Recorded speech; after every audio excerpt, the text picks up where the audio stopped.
કે વધીને 5 થી 7 વર્ષ. શું કહ્યું? કે વધીને 5 થી 7 વર્ષની ગુલામી પાક્કી.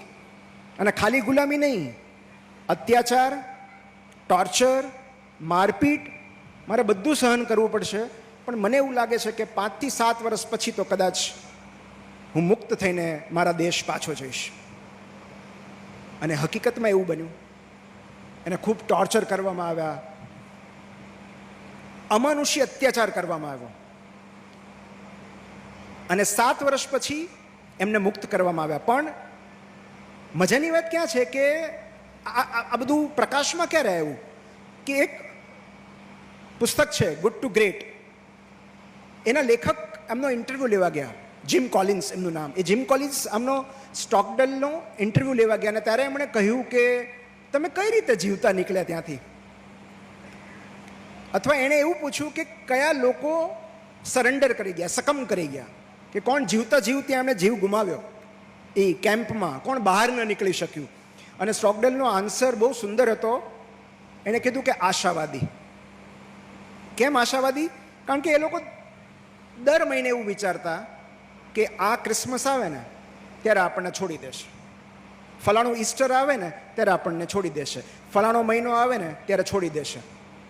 પોતાની જાતને ડેડલાઇન આપતા, અને જેવો એ સમય પસાર થાય એટલે તેઓ નિરાશ થઈ જતા. તો પહેલાં એ પૂછ્યું જીમ કોલિન્સે કે તમે, કે મેં કોઈ ડેડલાઇન નહોતી રાખી.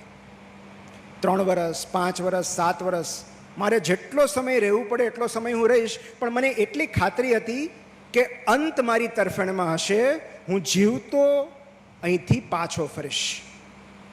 મેં કોઈ ફોલ્સ ડેડલાઇન્સ નહોતી આપી મારી જાતને, જેટલો અત્યાચાર કરવો એટલો કરી લો, પણ અંત મારી તરફેણમાં હશે. તમે મને સન્માનપૂર્વક અહીંથી રિલીઝ કરીને મારા દેશ પાછો મોકલશો. અને હકીકતમાં એવું બન્યું, 7 વર્ષ પછી એમને છોડી દેવામાં આવ્યા. તો આજે પોતાની જાતને સમય આપવાની વાત છે, કોઈ ડેડલાઇન નથી. જેટલો ટાઈમ રાખો એટલો રાખો. વાસ્તવિકતા એ છે કે મારે અત્યારે અત્યાચાર સહન કરવાનો છે, હું ભોગ બની રહ્યો છું, સંકટ છે, એનો સામનો કરીશ, આ વાસ્તવિકતા છે. પણ એ વાસ્તવિકતાનો સામનો કરતી વખતે એક આશાવાદ પણ છે કે અંત મારી તરફેણમાં હશે. સો આ બંનેને જે સંતુલન થાય છે એ એક સૌથી સુંદર જગ્યા છે. કારણ કે વાસ્તવિકતા વગરનો આશાવાદ નિરાશા તરફ લઈ જાય છે. તમે બહુ જલ્દી નિરાશ થઈ જાઓ છો. તમને ખબર છે કે તમારે વાસ્તવિકતાનો સામનો કરવો જ પડશે. એટ ધ સેમ ટાઈમ આશા વગરની વાસ્તવિકતા આપણને પરાજય તરફ લઈ જાય છે. અને એટલે આ બંનેનું સંતુલન જરૂરી છે.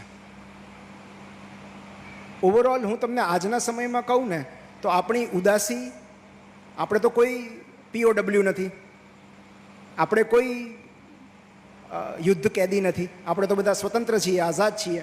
પણ આજના સમયમાં આપણી ઉદાસી, ફ્રસ્ટ્રેશન અને માનસિક અસ્વસ્થતાના મુખ્ય 4 કારણો છે. એમાં પહેલું છે ઓવર એમ્બિશન, એટલે કે વધુ પડતી મહત્વાકાંક્ષા.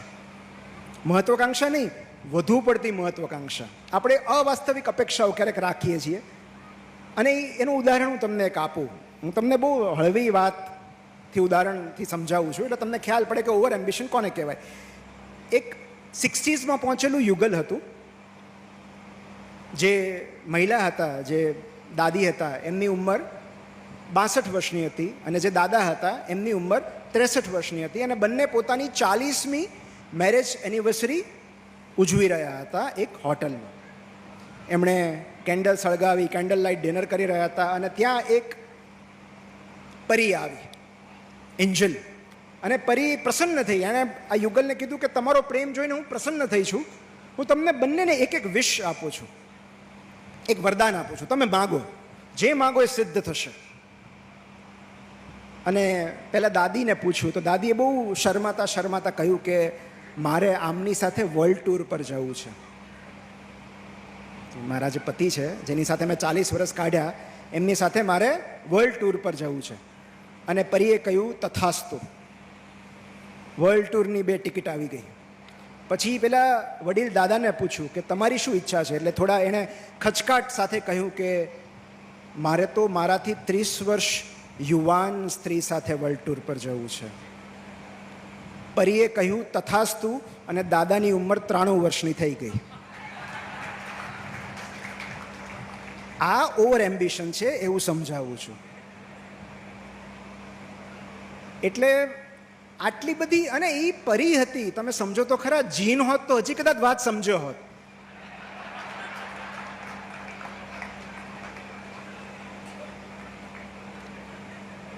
એક બહુ જ સરસ કોટ છે, you will always over estimate what you can achieve in 1 year and you will always under estimate what you can achieve in 10 years.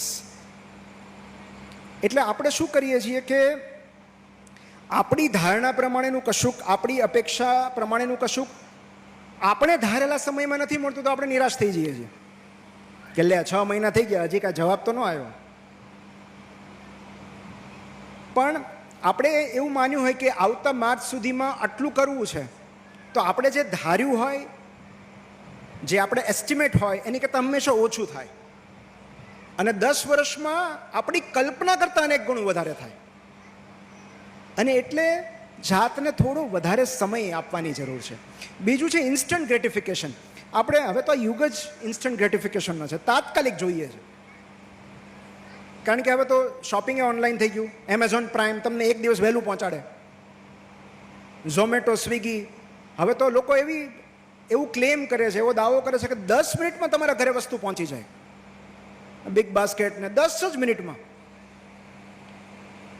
Food ડિલિવરીવાળા app એવો ક્લેમ કરે છે કે 10 મિનિટમાં તમારા ઘરે ખાવાનું તૈયાર થઈ જાય, પહોંચી જાય. તો મને કાયમ વિચાર આવે કે જે ખાવાનું તમારા ઘરે કે આપણા ઘરે 10 મિનિટમાં પહોંચે છે, એ ક્યારનું તૈયાર થઈને પડ્યું હશે. ઘરે મમ્મીને બનાવતા 20-25 મિનિટ તો લાગે છે. આ ત્યાંથી રેડી કરીને 10 મિનિટમાં ઘરે પહોંચી જતો હોય તો એ ક્યારે બનાવતો હશે? બ્લુ ટિક થાય અને આપણે ઊંચા નીચા થવા લાગીએ કે હમણાં જવાબ આવશે. કેટલાક એવા જેન્ઝી જોયા છે જે બ્લુ ટિક થયાના 25 મિનિટમાં જવાબ ન આવે ને તો ડિપ્રેશનમાં ચાલ્યા જાય. એક સમય હતો આપણે નોકિયાના ડબલા વાપરતા, જેમાં લાઇટ થતી, કે મેસેજ કર્યા પછી 2 કલાક તો જોવાનો જ નહીં. એ વાઇબ્રેટ થાય ત્યારે ખબર પડે કે હા કદાચ મેસેજ આવ્યો હશે. હવે એની પહેલાં પત્ર લખીને કાગળ પાછો મળે એમાં કેટલું એક અઠવાડિયું રાહ જોતા આપણે, કેટલી ધીરજ કળવતા. ત્યારે તો નંબર માંગતા કેટલો સમય વીતી જતો ને જ્યારે આપણે કોલેજમાં હતા ત્યારે.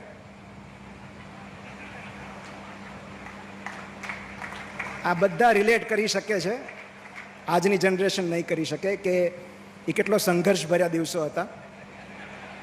અને તકલીફ ત્યાં થાય કે એનો નંબર મળે, ફોન કરીએ ત્યારે ફોન પાછા એના પપ્પા ઉપાડે, એટલે પછી નોટબુકનું બહાનું તૈયાર રાખવું પડે. તો હવે આજના જનરેશન તો ખાલી નામ કહો એટલે ફેસબુકમાં ગોતી લઈએ, ઇન્સ્ટામાં ગોતી લઈએ, ડીએમ કરી દઈએ. તો કનેક્શન જેટલી જલ્દી જોડાય છે એટલી જ જલ્દી કનેક્શન તૂટે પણ છે. કારણ કે હવે આપણી પાસે પ્રોબ્લેમ ઓફ પ્લેન્ટી છે. સામેવાળી વ્યક્તિ કેટલા સાથે ચેટ કરતી હશે તમને ખબર જ નથી. તો ઇન્સ્ટન્ટ ગ્રેટિફિકેશન તાત્કાલિક જોઈએ છે.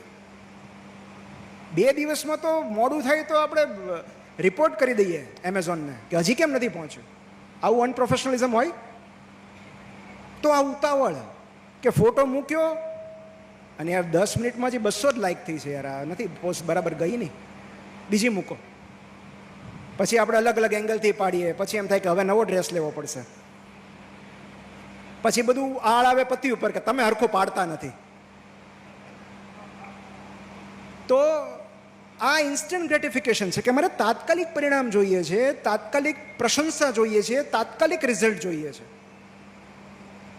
તો 6 મહિના, 1 વર્ષ મહેનત કરીને પરિણામની રાહ જોવી, એવો જે કન્સેપ્ટ છે એ ધીરે ધીરે ઓછો થતો જાય છે. એટલે આ ડેસ્પરેશન આવે છે, આપણે અધીરા બની જઈએ છીએ.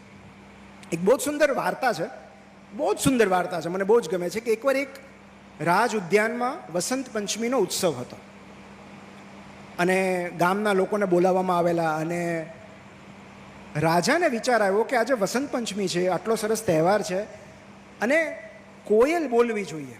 કોયલ નહીં બોલે તો? કોયલ બોલે તો કેટલું સુંદર લાગે ને, આટલા બધા લોકો આવ્યા છે. તો એણે આ ચિંતા વ્યક્ત કરી, પોતાના મંત્રીને ચિંતા વ્યક્ત કરી કે કોયલ નહીં બોલે તો? એટલે મંત્રીએ કહ્યું કે એમ કેમ નહીં બોલે? ગળું મરડી નાખશું, બોલશે. પછી રાજાએ રાજપુરોહિતને પૂછ્યું કે કોયલ નહીં બોલે તો? પુરોહિતે કહ્યું કે કેમ નહીં બોલે, હું એને સોનાના પાંજરામાં પૂરી દઈશ, હું એને શાસ્ત્રોનું જ્ઞાન કરાવીશ કે રાજાની આજ્ઞા એનું પાલન કરવું તારો ધર્મ છે, એવું સમજાવીશ. ખજાનચીને પૂછ્યું, ખજાનચી કે થોડા ઘણા દાણા નાખીએ ને એટલે બોલશે જ. કવિને પૂછ્યું, રાજકવિ કે હું એના જેવો અવાજ કાઢીશ પછી આપમેળે બોલશે. આ એકે જવાબથી રાજાને સંતોષ ન થયો. રાજાએ એ ગામના સૌથી વડીલ જે પુરુષ હતા, જે એને જ્ઞાની પુરુષ ગણતા, એને બોલાવ્યા અને એને પૂછ્યું કે કોયલ નહીં બોલે તો તમે શું કરશો? એટલે એમણે સુંદર જવાબ આપ્યો, હું રાહ જોઈશ, હું રાહ જોઈશ. અને આ રાહ જોવાની આપણામાં ધીરજ નથી. મને કોકે પોડકાસ્ટમાં પૂછ્યું હતું કે તમે તમારી દીકરીને કોઈ એક ગુણધર્મ ભેટમાં આપી શકો તો તમે કયો આપશો? અને મેં કહ્યું પેશન્સ.